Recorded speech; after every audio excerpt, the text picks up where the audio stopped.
What's up? What's going on, guys? Terrence Lewis with LewisHelps. What's good? All right, we're just gonna dive right into it, man. Um, it's been a while since we shot some videos, but I'm just gonna sit down, edit a couple videos for you guys and just pick up kind of where I left off. One of the topics we were talking about before: house hacking. How to house hack? What is house hacking all about? What is what's the ins and outs of house hacking, and how do I do it? Right, so that's what we're going to talk about in this video right here coming up, so check it out.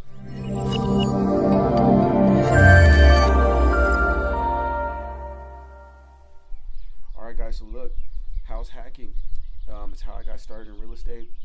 It's one of the easiest ways to kind of get involved with real estate, so that way, really what it comes down to is it requires less. This video is more for individuals that are on their very first property, second property, hell, even third property, but very young in the real estate game.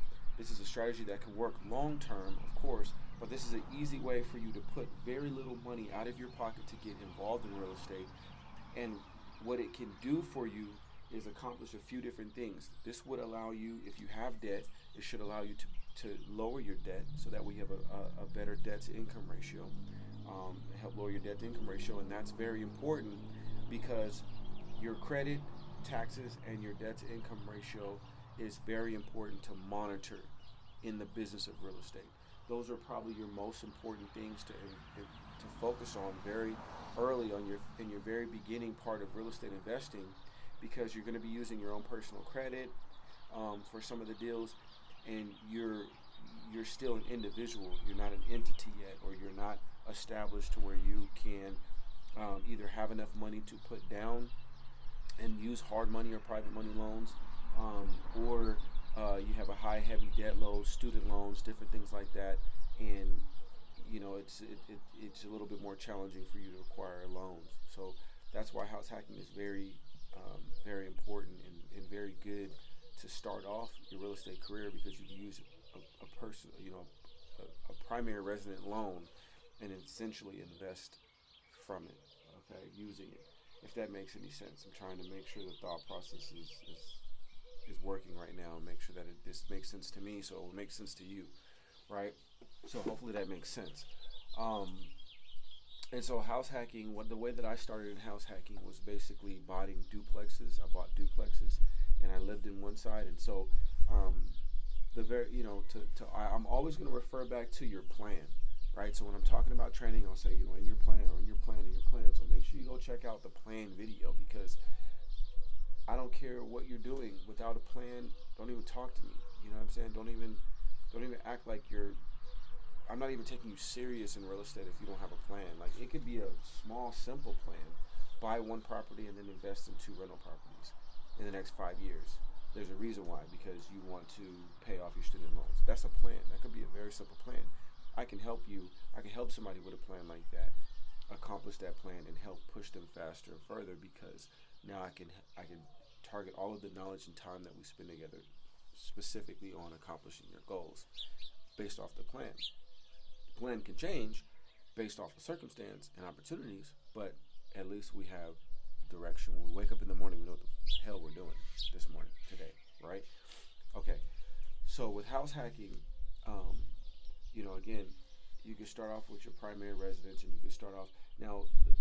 The most important thing about house hacking, or real estate in general, is the buy. Right, it all starts with the buy. So if you don't buy right, you've already failed. Right, so it all comes down to the purchase. You make your money in real estate when you purchase the property, not when you sell it, not when you rent it. You make it when you buy it. If you buy right, you already won. Okay, so to break this thing down for you guys, so you can understand what the picture of house hacking looks like. Say we have a $100,000 property, and I'm going to use a duplex as an example, and the mortgage for that would be $600 a month, and say you could rent them both out for $500 a month. And I'm just using these numbers so they're very basic and simple. So you have $400 extra cash flow each month. Now, if you rent out one, Just making sure I got my horse over there, making sure she's not doing nothing crazy. Just got a horse yesterday, and today is her first day out. I didn't want to keep her penned up in the pen over there. Number one, because there's no shade, and there's plenty of trees for her to hang out underneath, so I don't have to buy a cover for her. But also, who wants to be in a pen all day? My thought process. But I could be wrong. I never owned a horse before. It's my first horse. I've had plenty of interactions and rode horses for years, but I've never owned a horse. It's a big difference. But anyway, $100,000 house, $600 as your monthly mortgage, and you're renting them both off for $500, so you have $400 a month cash flow. Now, if you purchased it right, the house is worth $100. You got the house for $60,000. You fixed it up and put $10,000 into it, so now you owe $70,000 in the house. So you have a $40,000 equity position in that home. Now, if you have the VA loan, and those of you that know me, I'm a veteran, so I focus a lot on veterans. If you have your VA loan, you could do 100% cash out, take that $40,000 and invest in other real estate, pay your student loans off, pay your debts off, so that way you can then apply for another loan, of FHA loan or a conventional loan, whatever it is, and you can continue rolling and investing. Okay, but by you moving into one side, it gives you the opportunity to fix that property up, so that way when you move out and move to the other side, you can now start renting it out for $700 a month. So now you've increased the amount of rent that you can receive from it, which increases the value, but you've also fixed it up, which now instead of it being worth $120 or $100,000, now it's worth $110, $115. Okay, so the premise behind this is then you move to the other side of the property and rent this one out, and you do the same thing. Okay, you build the equity up, and so you could see just kind of a whole picture. You could see how it accomplishes a few things for you. If you're working a job, it allows you to start having write-offs and keep more of the money from your personal job, your 9 to 5. You also get to increase the rent rolls on the property, which increases the value of the property. You're able to fix the property up slowly by living in one side, and so you should reduce your monthly expenses. Instead of renting somewhere else for $800 a month, you're now in your property, and you're to only finish and cover the mortgage, you're only paying $300 or $400 more to finish out the mortgage on that property. So you've reduced your expenses, you've increased your income from your 9 to 5 job, you've increased the equity of the property by fixing it up, and you also get to write off, lastly, the depreciation and the money that you're putting into the property to fix the property up, which then thus gives you even more income of your personal residence, of your personal 9 to 5 job. Okay, so this is just why house hacking, or why this type of property, going into real estate this type of way, is very beneficial for individuals coming into the game. Now, you don't necessarily have to do duplexes. You might not be in an area that does duplexes. This property here that I purchased was 2,800 square feet, and I took 500 square feet of it and then essentially a house hacked. But instead of turning it into a rental, I don't want that people coming onto my property. I turned it into my office. I turned it into a second suite. Now, I could rent that out, so the principle of house hacking still exists. And so I think that's a good opportunity to take you guys over there and kind of see what I'm talking about. All right, so we'll take a trip over there. So this is the main property here, and we purchased this property a few months ago, and just like everything else I buy, it was a wreck. It was just destroyed. And so here there was these double doors right there and stairs to come down here. So if you look at the property, there's this side of the property, and then there's this separate unit, and then of course there's the garage. Now, if I was going to rent this out with this door being here, it wouldn't make sense. Now I lose this courtyard, which we're going to redo, of course. But now the tenant is coming through here. This is actually the kitchen. So now what we've done by putting the door here and taking it away from here is we've gained access from the garage to the main house, and now we still have our courtyard here. So now the tenants can actually park on the side if we were to have tenants, and they can move and they can come into this space here. Okay, so it's not what's best for me, but again, put a door here so that way the tenants could park there, and we could have a door here, and they would be able to access that. Put a fence around this so that way they can access this. So I've kind of temporarily given up on this unit right here, just because there's so many other things that I want to do with my money, and I don't need this. So this is kind of the unit. Okay, so the way that it was set up before was you actually could come from the main house into here, and this was a room, and then kind of from here over was a wall. So there was just a door. You walk into the door here, and then you walk into one big open space. Again, the double doors were there, and this room was not here at all. So we built this in as a room. And then this right here, the bathroom was reconfigured, and so they would have a bathroom. They would enter into this door here. I was gonna probably put a window on this door, or make it a door to the backyard. But again, plans changed because for me, $13,000, I could probably get $13,000 to $15,000 a year for this property. And I talked to you guys a little bit about side hustles and side jobs and stuff like that. I mean, one of my dogs, I do French bulldogs, one of royalty Frenchies. So I'll leave the hashtag on here for you guys if you want to check them out. But one dog produces that. So if instead of, for me financially, instead of putting another tenant here to get $14,000, $15,000 a year, I could just purchase one more dog, and that makes that up for me. So now we can operate, which is our plan, is to operate Royalty Frenchies and our other businesses out of this office. And that's good because it gives us the ability to get out of the house, right? So when you're in the house and you work from home, me and my wife has worked from home now for 2 years, going on the second year of no 9 to 5, and I've been self-employed since 2006. I've had little side, contracted jobs here and there, but for the most part, since 2006, I've been self-employed. So, doing this real estate thing.